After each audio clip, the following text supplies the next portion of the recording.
rather than treating the sector as homogenous. We expect this trend to continue as performance divergence among managers becomes more pronounced. Our conviction in our value lending strategy has never been stronger, and we remain fully committed to delivering sustainable value for our shareholders. I will now pass the call over to Frank Karl to discuss our portfolio. Thanks, Ken. As of June 30th, our portfolio includes 104 companies with a fair value of $2.3 billion, plus $293 million of unfunded commitments. Since quarter end, we have closed or are finalizing $69 million of new commitments as we've seen volumes remain relatively robust over the summer months. We do expect some realizations in third quarter, including some that slipped from second quarter to third quarter. As such, we are not expecting a significant change in leverage in the third quarter. Investments in KBDC's portfolio, excluding those on our watch list and opportunistic investments, have a weighted average leverage of 4.5 times, interest coverage of 2.4 times, and loan to enterprise value of approximately 43%. Weighted average EBITDA of our private middle market portfolio companies is $53.7 million, reflecting our focus on established middle market businesses with meaningful scale.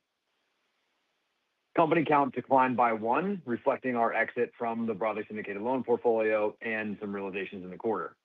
The portfolio remains highly diversified. Average position size is approximately 1% of fair value, and our top 10 investments are only approximately 20% of the portfolio. Our top 5 industry sectors, healthcare, commercial services and supplies, distributors, food products, and containers and packaging, account for approximately 55% of the portfolio and have remained consistent quarter over quarter as we focus on avoiding sector concentration risks. Approximately 95% of our debt investments are floating rate, matched by a predominantly floating rate liability stack. Our only material fixed rate investment is the SG credit loan at an 11% coupon. The SG credit platform continues to perform very well in the lower middle market asset-backed financing space. Credit performance remains strong with 2.7% of debt investments at fair value on non-accrual versus 2.5% last quarter. As previewed on our last call, Sundance came off non-accrual in the second quarter. However, Regiment's sale process is still ongoing while the company's performance continues to improve. We look forward to providing an update on Regiment next quarter. As Ken mentioned, we moved 4 Over and Diversify's last out tranche to non-accrual this quarter, which did move our non-accruals up 20 basis points. Total PIK income for the quarter dropped to 4.5%, down 300 basis points from last quarter. Given last quarter we had elevated PIK income due to a one-time catch-up on ArborWorks. Terry will provide more specifics. Weighted average yield was 10.2% on fair value, excluding non-accruals, up slightly from 10.1% last quarter. As we continue to invest and manage our portfolio, we remain focused on the geopolitical and macroeconomic risks that require our constant attention. This reinforces our focus on borrowers with strong interest coverage and conservative leverage, providing meaningful cushion against continued rate pressure.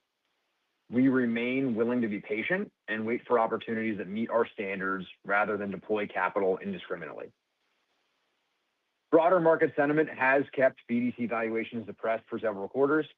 Headlines around redemption pressures at large non-traded BDCs creates a disconnect with higher quality public BDCs, delivering strong operational performance, consistent dividend coverage, stable credit metrics, and disciplined capital deployment. We believe that the higher quality managers will be able to close the price to NAV discounts as the market will increasingly reward BDCs like KBDC that demonstrate consistent returns, discipline, and defensive market positioning. With that, I'll turn it over to Terry. Thanks, Frank. I'll begin by reviewing our financial results. During the second quarter, we earned net income per share of 16 cents and net investment income per share of 42 cents, compared to 43 cents in the prior quarter and 2 cents above our dividend. Total investment income for the second quarter was $55.7 million, as compared to $57.3 million in the prior quarter. The decrease in investment income was primarily a result of $2 million less PIK interest income related to our investment in ArborWorks, which moved to accrual status in the first quarter and recognized income that had been deferred since the fourth quarter of 2023.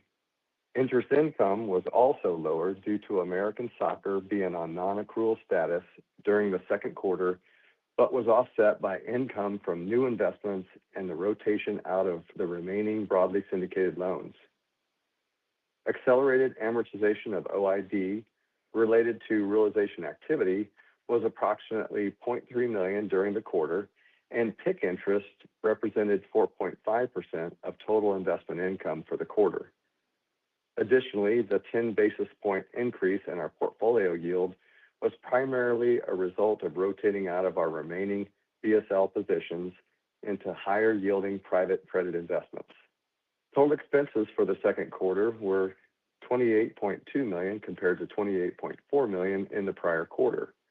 The decrease was primarily the result of $1.2 million lower incentive fees, partially offset by a $0.7 million increase in interest expense on higher average credit facility borrowings during the second quarter. During the quarter, our incentive management fees were reduced by the 12-quarter incentive fee cap.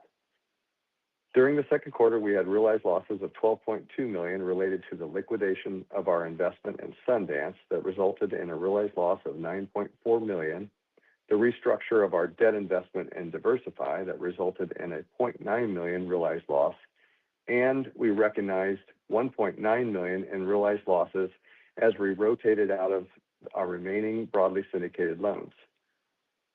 During the quarter, we had net unrealized losses on the portfolio of $4.6 million compared to unrealized losses of $9 million in the prior quarter. The unrealized losses were largely the result of negative fair value changes to our investments in American Soccer, 4over, and Regiment Security, partially offset by the reversal of unrealized losses related to Sundance, Diversify, and the remaining broadly syndicated loans that were realized this quarter. As of June 30th, total assets were $2.3 billion and net assets were $1.1 billion. As of that date, our net asset value was $16 per share.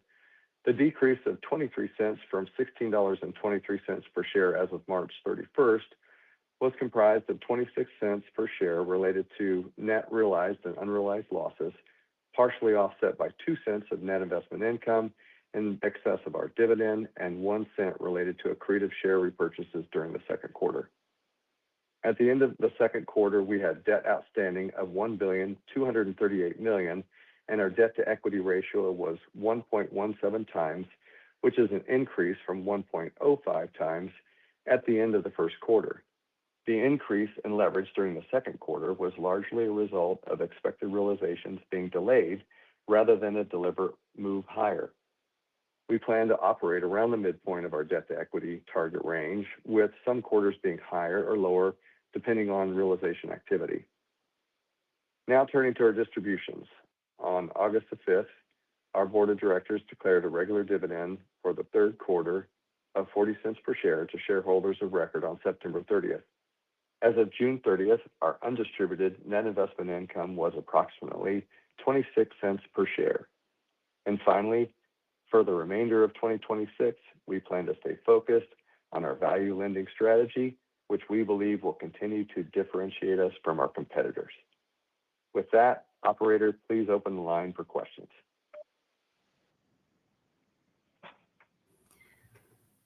We will now begin the question and answer session. If you would like to ask a question, please press *1 to raise your hand. To withdraw your question, press *1 again. We ask that you pick up your handset when asking a question to allow for optimum sound quality. If you are muted locally, please remember to unmute your device. Please stand by while we compile the Q&A roster. Your first question comes from the line of Kenneth Lee with RBC Capital Markets. Your line is open. Please go ahead. Hey, good morning, and thanks for taking my question.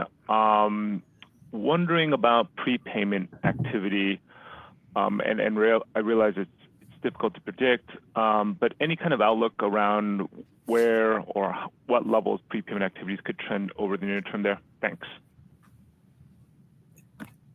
Thanks, Ken. This is Frank. I think you said it right. It is very hard to predict. We had a couple of names push from expected realizations in second quarter to third quarter. And, I think we have for second half of the year, something around 5% of the portfolio scheduled as maturities. So, I think broadly something in line with that would be a reasonable expectation absent some material pickup in, exit activity inside the portfolio. Gotcha. Very helpful there. And then one follow-up, if I may, just on the investment portfolio itself. Could you talk about any sort of watch list that you may have, and perhaps where that's trending over the last few quarters? Thanks. Sure. And again, this is Frank. Watch list right now is at, call it 5.5% of fair market value of the debt portfolio. That's been, relatively consistent over a pretty extended period of time. I think we generally think, something in that mid-single digit range. Again, this is inclusive of non-accrual investments. I should make that clear. But something in that range is, I'd say, our typical over, call it the last decade plus, is speaking at the platform level more broadly. Obviously, there are periods where you're a little bit lower than that, a little bit higher than that. But I think we look at, watch list broadly, watch list specifically, and, credit more broadly, and think that, we're sort of in a period where I think it would be disingenuous to say that there's, no credit noise out there, right? I think every call that we've listened to this quarter, and, you can see it in our reporting, right? There is a little bit of signs of increased stress, more non-accruals, more restructurings, PIK comes up a little bit, et cetera. Now it's down across the board. But I think we're seeing something of sort of a shallow, slowdown is how I would characterize it. And I think you're seeing that in a relatively stable watch list number. Gotcha. Very helpful there. Thanks again.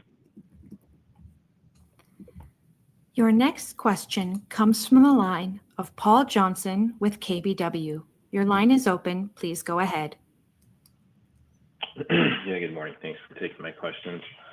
So it sounds like the watch list is relatively stable quarter over quarter, but I mean, in terms of like the non-accrual marks this quarter, I think most of them were pretty much most of them were marked lower quarter over quarter. So, the lower, 50% or so, we'll call it, of fair value. I mean, what does that, I guess, suggest about your expectation over recoveries on those assets, and maybe how does that line up with the Kayne Anderson platform historically? And are you also just kind of leaving, I guess, or building in some level of conservatism there potentially for better than expected, I guess, recoveries? Yeah, thanks, Paul. And again, this is Frank.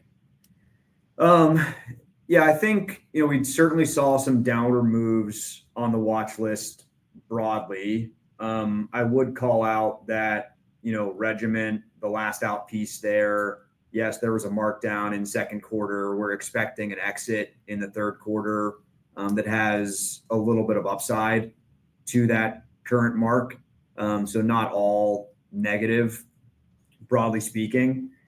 But, as far as, where these things are marked, I mean, I think we try to be conservative in, our process, and it's the same process for the BDC portfolio as it is for, all investments across our entire loan book. And that's almost 100% overlap between the private funds and separate accounts, et cetera, and the BDC. So, I don't think we want to get super specific about any of these situations other than to say, we historically have thought of ourselves and try to act as conservatively as possible in situations that are sort of stressed and with some unknowns, by their very nature. Got it. Very, very helpful. Thanks for that, Carl. My last question would just be on the BSL rotation this quarter. When you're rotating, I guess maybe just speaking about this quarter, but the rotation there, what is kind of like the spread, like roughly what's the spread pickup there in terms of what's going into, the 566 direct lending origination spread this quarter? And I guess is the reason for the timing on that just more so not necessarily to draw down additional leverage on the portfolio and kind of access or monetize these assets, or is it just more of an opportunistic sale that you saw during the quarter? Thanks. Yeah, so we're out of all the broadly syndicated loans at this point. Those were ballpark SOFR plus 300 directionally, so you're picking up 250 basis points plus or minus on a rotation out of those names. I don't think we were not looking to time the market specifically on an exit. I think we had opportunities to invest that capital in the core of our business, these middle market loans, and the BSL book was the remaining names. And just to be clear, right, I think we were down to 3 or 4 of those names last quarter. Timing was right to move on, as we've been communicating to you all and investors since our IPO, that was a temporary position for us. Appreciate it. Thanks. That's all for me. Your next question comes from the line of Finian O'Shea with Wells Fargo Securities. Your line is open. Please go ahead. Hey, everyone. Good morning. So part of the storyline we're getting this quarter is competition in the sort of core lower middle market is continuing to pick up. A lot of the players there are still raising private funds and such, and then maybe more are looking at your sort of focus in the value sector. So seeing if you could give us some feel on what the competition is like, how much sort of wallet is showing up for the deals that you prefer. Thanks, Finn. Look, I think market has been constructive. There's been I would say, decent amount of flow in the markets where we participate. I know we've seen a handful of folks in the upper market reporting slower quarters. That doesn't surprise me when the last 5 years has been 25 or 30% software originations. There's much less of that right now. That's sort of like broad strokes on, hey, are there a decent amount of deals out there? I'd say yes, for our segment specifically on the supply side. On the demand side. On competition and what we're seeing in different segments of the market, I think it's absolutely the case that what we would characterize as lower middle market, so call it 15 million of EBITDA, maybe $20 million of EBITDA and below, that space is very competitive. It's usually one lender deals, only takes sort of one person to show up, write the check, and those will clear sometimes at very tight spreads. I think we've seen, if anything, something of the opposite at the larger end of where we focus, as you've seen a slowdown in the non-tradeds and just a little bit less net new capital being formed. So to the extent that people are focusing more on the segments where and industries where we've historically invested, we're not seeing that from the very large guys directly, or if they are, it's been offset by a little bit less capital formed more broadly. I know that's a sort of generic response, but that's what we're seeing real time. I think you see it in spreads, right? We look at some reporting that has spreads in call it upper market gapping out a little bit wider than lower market. Hey, Finn, this is Doug. Thanks, Frank. You hit on most of the relevant points there. On the industry side, then I don't know that it's so much people coming into the value lending, call it stable and staple industries in a purposeful way. I just think that higher growth businesses, software businesses, and technology businesses are generally obviously not transacting. And so I think kind of the core segments of the market, the companies that are being sold or purchased at 7 to 10 times are the ones that are going to market these days. So I think that's where you're seeing more people transact. And I think just quickly to hit on Frank's point, I think when some of the non-traded and capital outflows in the upper mid-market sector are creating it's not a severe dislocation by any means right now, but enough of a dislocation that putting together $400 or $500 million clubs, if you will, there's a decent risk reward there right now in that $50 to $100 million range of EBITDA, where in certain markets that call them more liquid, more efficient, you'd see Cov Light or very loose covenants and pricing in the fours. We're seeing reasonable covenants, reasonable documentation, small lender clubs with decent pricing in the 500s as it relates to, call it the $10 to $15 million EBITDA lower mid-market space. Very helpful. Another sort of follow-up. In healthcare, we've seen more of that. There's a dental name this quarter. Is that whole, that area has been a bit of a headwind again for the space? Is that something that's like become a deep and cheap sort of value sector as you describe it, or is it perhaps more opportunistic as others might be pulling out from another sort of credit wave? Yeah, good question, and we've certainly read and seen some of the credit stress there. I think historically, going back, I'd say 4 or 5 years, you saw in those roll-ups, where leverage would be 5 to 6 times, but with aggressive add-backs as locations were being opened in the practice management space, whether it was dental or ophthalmology or dermatology.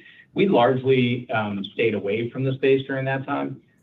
Now, I think over the last few years, as people saw pullback after some of the headwinds a few years ago with labor costs and not being able to pass through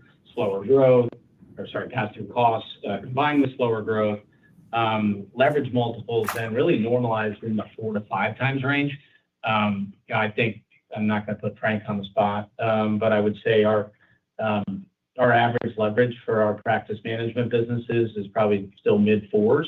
So I think when you structure those businesses right, when you work with the right sponsors and people aren't looking for aggressive add-backs on really aggressive location build-out, we still think that space is viable as long as you're not too aggressive on the structuring side. And Doug, this is Ken. Just to add in, none of those medical practice management deals are on the watch list right now or trending that way. Great. Thanks, everyone. Your next question comes from the line of Melissa Waddell with UBS. Your line is open. Please go ahead. Good morning. Thanks for taking my questions today. I had one more follow-up on the rotation of the BSL. It's a little bit specific and in the weeds, so apologies. I'm wondering if there was anything in particular that we should be thinking about in terms of timing in rotating out of the BSL allocation. Was that front-end loaded or kind of sporadic throughout the quarter, and the timing of redeployment back into higher yielding portfolio assets? Was there any drag, do you think, during the quarter from that rotation? Terry, do you have a perspective there? Melissa, it's a good question, and I can follow up with you. I can't remember off the top of my head the timing of it. I do think that we had a fairly large chunk of the BSLs rotate out early, but we also had a decent amount of private credit deals that closed early in the quarter too. So let me get a little bit more in the weeds with you on that one, but that's how I recollect, at least part of it. But Terry, I mean, Okay. the absolute dollar Appreciate- amount was, It's not a big mover. Yeah, you're talking about, I mean, the total was inside of 30 million principal during the quarter, so fairly small amount. Okay. But like Frank said, the spread differential is definitely meaningful. Yep. Okay. Thanks for that. And then you talked earlier about not expecting much change in portfolio leverage and sort of aiming for that middle of the range with, some plus or minus in any given quarter. When you think about it at sort of current levels and towards that middle of the range, do you think that gives you enough room for both deployment into new opportunities, even if you don't have a lot of recycling of capital in the portfolio, and still allow you to repurchase shares at these levels? Thanks. Yeah, this is Frank, and I'll start. Terry, jump in if you have anything else to add. I mean, it's definitely a bit of a hard question to answer with specificity. I think we like to manage our leverage profile, on the more conservative side for the market as a whole, such that we have some breathing room for the share repurchase program, capital to invest in new deals. But it's kind of a, week by week and month by month on the new deal side as to, what's coming back, what can we deploy? We're looking at it closely every quarter. So I think we're trying to, sort of hit that middle ground of, being fully deployed or as close to it as we can be while keeping some capacity for, really attractive uses of that capital, whether it's, new deals or repurchases.